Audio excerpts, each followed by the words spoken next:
এখন আমরা ইংলিশ 2 থেকে গ্রামার পার্ট থেকে একটা গুরুত্বপূর্ণ টপিকস দেখব। আমাদের ইংলিশ 2 এর সাবজেক্ট কোড আমরা জানি এটা 25722। গুরুত্বপূর্ণ টপিকস থেকে যদি আমরা দেখি grammar part right form of verbs, এটা খুবই গুরুত্বপূর্ণ এবং আমরা কিছু রুলস কিছু টেকনিকের মাধ্যমে শিখব।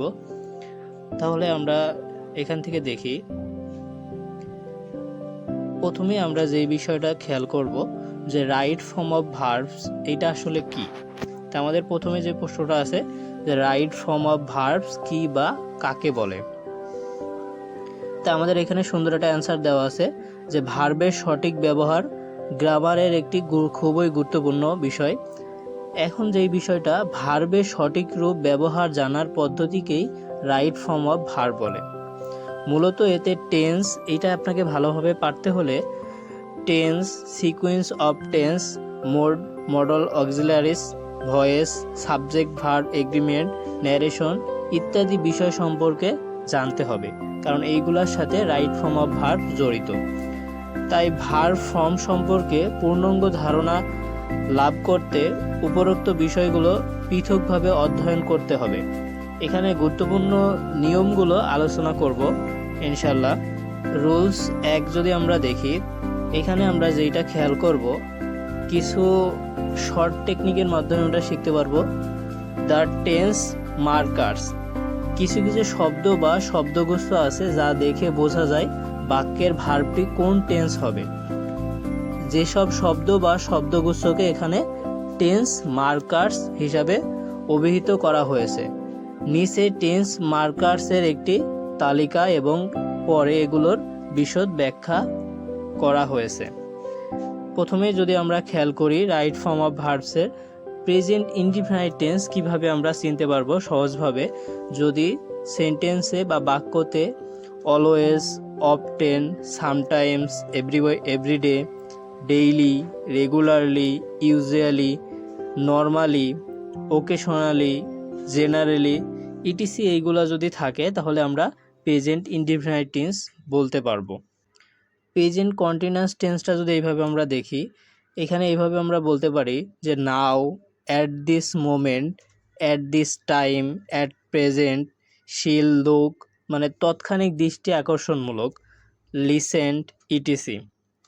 এখানে একটা গুরুত্বপূর্ণ নোট আমরা দিয়েছি, যেসব ভার্বের কন্টিনিউয়াস হয় না সেসব ভার্ব অথবা ভার্ব প্রেজেন্ট কন্টিনিউয়াস টেন্সের পরিবর্তে তাদেরকে প্রেজেন্ট ইনডিফিনাইট টেন্সে করতে হয়। যেমন আমি যে একটা উদাহরণ দিই, he believes me now.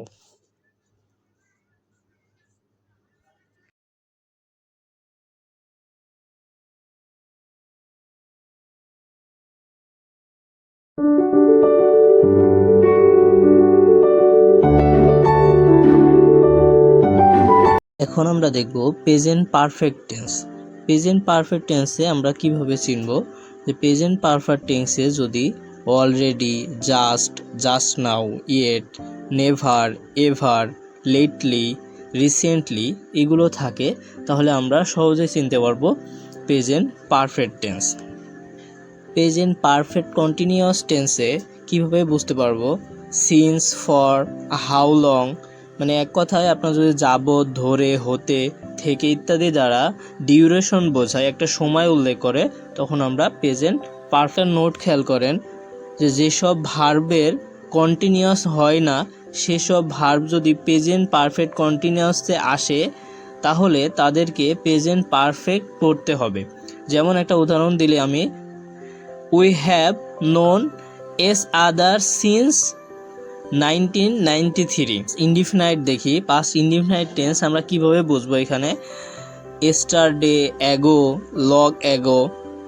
Log since, last, last night, last week, last month, last year, as soon as, the day before yesterday, once. এই পাস্ট কন্টিনিউয়াস টেন্স দেখি তাহলে at the moment, at that time, then etc. আবার এইভাবে থাকতে পারে whale, when, as দ্বারা যুক্ত দুটা অতীত ঘটনার হোয়েল, হোয়েন যুক্ত অংশটি পাস্ট কন্টিনিউয়াস টেন্স হবে।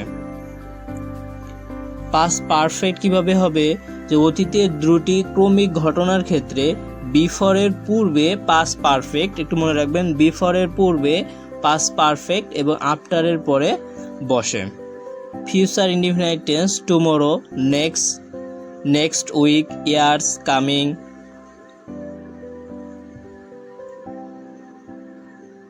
ফিউচার পারফেক্ট টেন্সে আমরা কীভাবে বসবো?